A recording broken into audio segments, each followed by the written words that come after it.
دیکھیے جہاں تک ابن عربی کا تعلق ہے، ہمارے ہاں یہ دو اپوزٹ پولز ملتے ہیں بزرگوں میں۔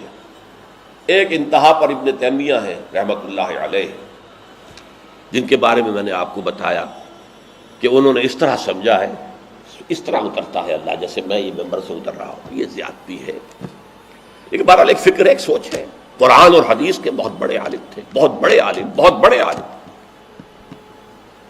دوسری انتہا پر ابن عربی ہیں، جن کا فلسفہ میں نے آپ کو بتایا۔ تمام صوفیاء ابن عربی کو شیخ اکبر کہتے ہیں، الشیخ الاکبر، اور صرف الشیخ کہیں گے، دی شیخ، تو اس سے مراد ابن عربی ہوگا۔ اور ابن تیمیہ انہیں کہتے ہیں زندیق، ملحد۔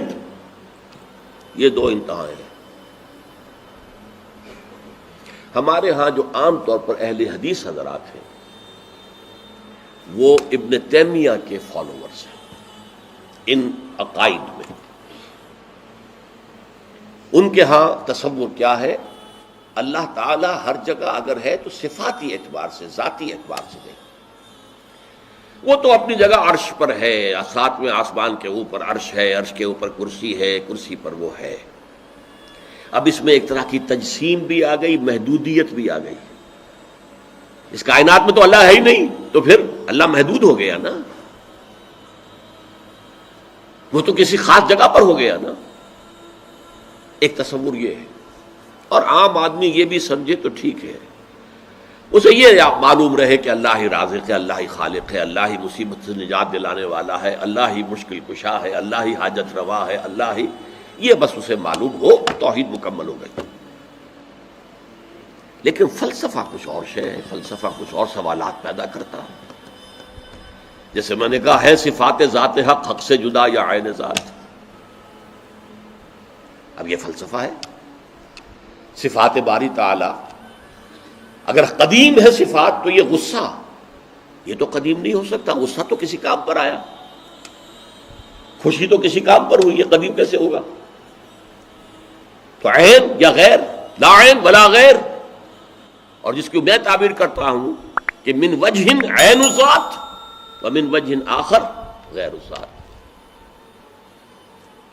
اب اس سلسلے میں علامہ اقبال نے جو بات کہی ہے، جو پروفیسر یوسف سلیم چشتی مرحوم نے مجھے بتایا تھا کہ انتقال سے صرف 3 ماہ قبل یہ اشعار کہے، وحدت الوجود کے، پینتھیزم کے، دونوں کے شدید مخالف تھے علامہ اقبال شروع میں۔ اسی لیے وہ حافظ کو بھی بہت بڑا گمراہ کن شاعر سمجھتے تھے، اس لیے کہ وحدت الوجود کے عامیانہ انداز میں جو ہے وہ شاعری میں جب اس کو آ گیا ہے تو عوام کے زبان پر جب چڑھا ہے تو وہ اس کے ڈانڈے پینتھیزم سے مل گئے، عوام کے اندر اس کا تصور یہ ہو گیا۔ لیکن آخر میں انہیں بھی آنا پڑا ہے۔ تو اے ناداں دل آگاہ دریاب، اے نادان وہ دل تلاش کر جو آگاہ ہو، ہر چیز سے واقف ہو۔ ز لا موجود الا اللہ دریاب، لا موجود الا اللہ، وہ جو میں نے آپ سے عرض کیا تھا نا کہ لا الہ الا اللہ کے 3 لیولز ہیں۔ لا معبود الا اللہ، لا مطاع الا اللہ، لا حاکم الا اللہ، ان الحکم الا للہ، لا رازق الا اللہ، لا خالق الا اللہ۔ اور دوسرا لیول لا مطلوب الا اللہ، لا مقصود الا اللہ، لا محبوب الا اللہ۔ اور تیسرا لیول لا موجود الا اللہ۔ ہمارے ٹاپ کے فلسفی اور صوفیاء اس لا موجود الا اللہ پر پہنچے، اور 12ویں صدی کے مجدد اعظم شاہ ولی اللہ دہلوی رحمۃ اللہ علیہ، انہوں نے اس میں قول فیصل کہا کہ محی الدین ابن عربی کی وحدت الوجود اور شیخ احمد سرہندی کی وحدت الشہود میں باریک سا فرق ہے تعبیر کا، ورنہ وہ ایک ہی ہے، اور اس کو انہوں نے عنوان دیا توحید وجودی۔ ہندوستان میں ہمارے بڑے ٹاپ کے شاعروں میں سے تھے عبد القادر بید الفارسی کے، اس وقت تک ابھی اردو کا وجود ہی نہیں تھا، اردو تھی نہیں ہندوستان میں اس وقت۔ تو شیخ عبد القادر بیدل جو ہیں وہ وحدت الوجود کے بہت بڑے قائد تھے۔ اور ان کی عظمت کا عالم یہ ہے کہ غالب کہتا ہے طرز بے دل میں ریختہ لکھنا اسد اللہ خان قیامت ہے، کہ بے دل کے انداز میں اردو میں شاعری کرتا، ان تو فارسی میں کی، اردو کو ریختہ کہتے تھے پہلے، یہ نئی زبان جو بنی تھی ریختہ، طرز بے دل میں ریختہ لکھنا اسد اللہ خان قیامت ہے۔ لیکن وہ اسد اللہ خان بھی یہ کہتے ہیں جارو بلا بیار کہ این شرک فی الوجود با گرد فرش سینہ با ایواں برابر است۔ دیکھو اگر تمہارے سینے کے اندر شرک فی الوجود شامل ہے، یہ بھی ہے وہ بھی ہے یہ بھی ہے وہ بھی ہے، وجود متعدد ہے، خدا کا وجود علیحدہ ہے، ہمارا وجود علیحدہ ہے، تو یہ گرد کے مانند ہے جو تمہارے سینے کے ایوان پر جو تخت بچھا ہوا تھا اس کے اوپر گرد پڑ گئی ہے۔ اس گرد کو جاروب لا، لا موجود ہے الا اللہ، جاروب لا کی جھاڑو سے لا کر صاف کر دو، جاروب لا بیار کہیں شرک فی الوجود، وجود دو مان لیے تو شرک ہو گیا، وجود ایک ہی ہے۔ البتہ جب تعین ہو گئی کسی شے کی وہ وجود مختلف ہے، ذات باری سے علیحدہ۔ بہرحال یہ مباحث ہیں اس آیت مبارکہ سے متعلق، اور میں نے آپ کے سامنے ساری بات رکھ دی۔ نہ میں کسی کا مبلغ ہوں، نہ یہ دینی مسئلہ ہے، یہ فلسفے کا مسئلہ ہے۔ اب فلسفے میں بہت سے مسائل ایسے پیدا ہو گئے، سائنس کے مسائل ہیں کہ جو کتاب و سنت یا کم سے کم حدیث کی بعض چیزوں سے ٹکراتے ہیں، اب اس میں آدمی غور کرے گا، سوچے گا۔ اسی طریقے سے یہ فلسفے کے مسائل ہیں جو ہمیشہ سے جن پر کام ہو رہا ہے، لیکن یہ دین جو ہے وہ شریعت اور طریقت کا نام ہے۔ حقیقت کو چھوڑ دو، حقیقت جو ہے بس ہے۔ تم سورج مکھی کے پھول بن جاؤ، تمہاری توجہ ہر وقت اپنی اس ذات جو جس نے تمہیں پیدا کیا ہے، حقیقت تو وہی ہے، لیکن سورج مکھی کے پھول بن جاؤ۔ لیکن اسے آپ غلط کہیں، مجھے کوئی اعتراض نہیں، لیکن یہ کہ ایک شخصیت کو میں ایسے سے واقف ہوں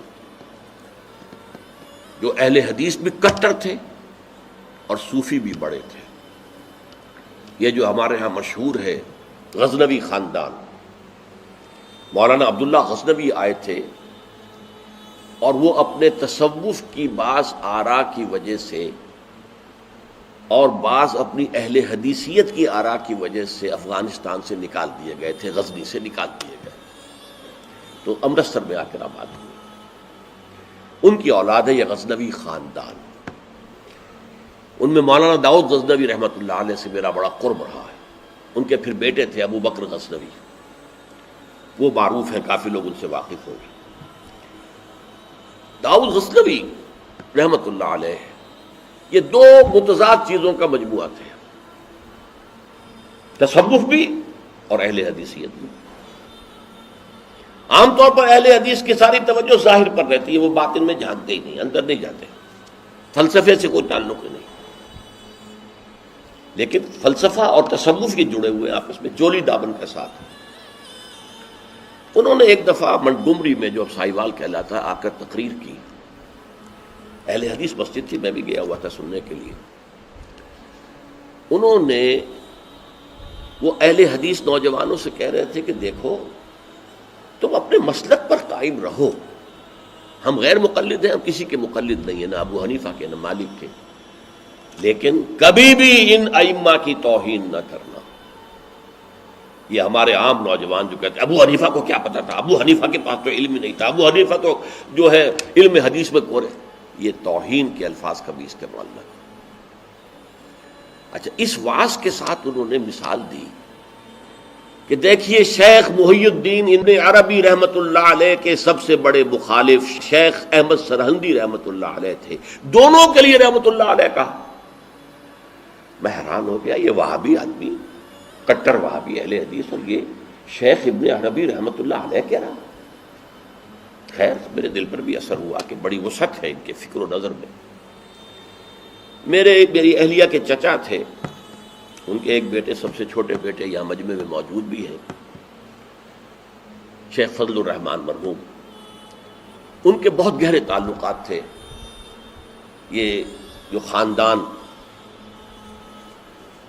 غزنوی خاندان سے. انہوں نے شام کو کھانے پر بلایا، مجھے بھی بلا لیا، میں ان کا داماد ہی تھا نا.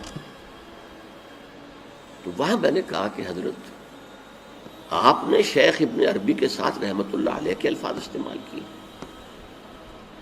جبکہ ابن تیمیہ نے کوئی شرعی گالی چھوڑی نہیں ہے ان کے لیے. زندیق، ملحد، اور آپ اہل حدیث ہیں، یہ کیسے ہوا؟ میں ان کی عظمت کا قائل ہو گیا، ان کی آنکھوں میں آنسو آ گیا.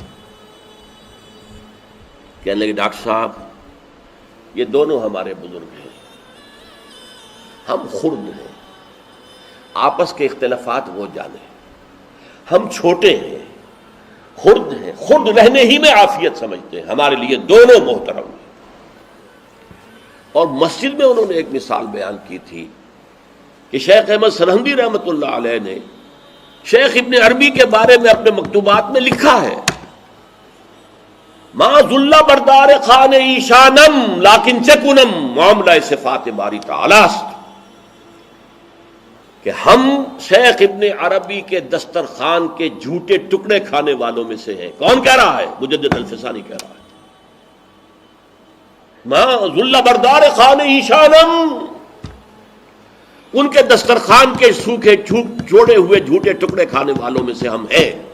لیکن چکنم، لیکن کیا کریں، معاملہ سے بات باری تعالیٰ، یہ باری تعالیٰ کی صفات کا معاملہ ہے، ہمیں اختلاف کرنا پڑ رہا ہے، اختلاف ہم کر رہے ہیں، لیکن ہم ان کے دسترخوان کے جھوٹے ٹکڑے کھانے والے.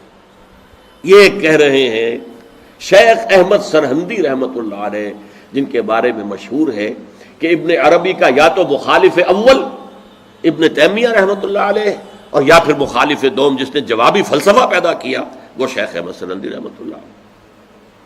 تو یہ ہے کہ ان چیزوں کے بارے میں اپنے سینوں کو وسعت دیجیے.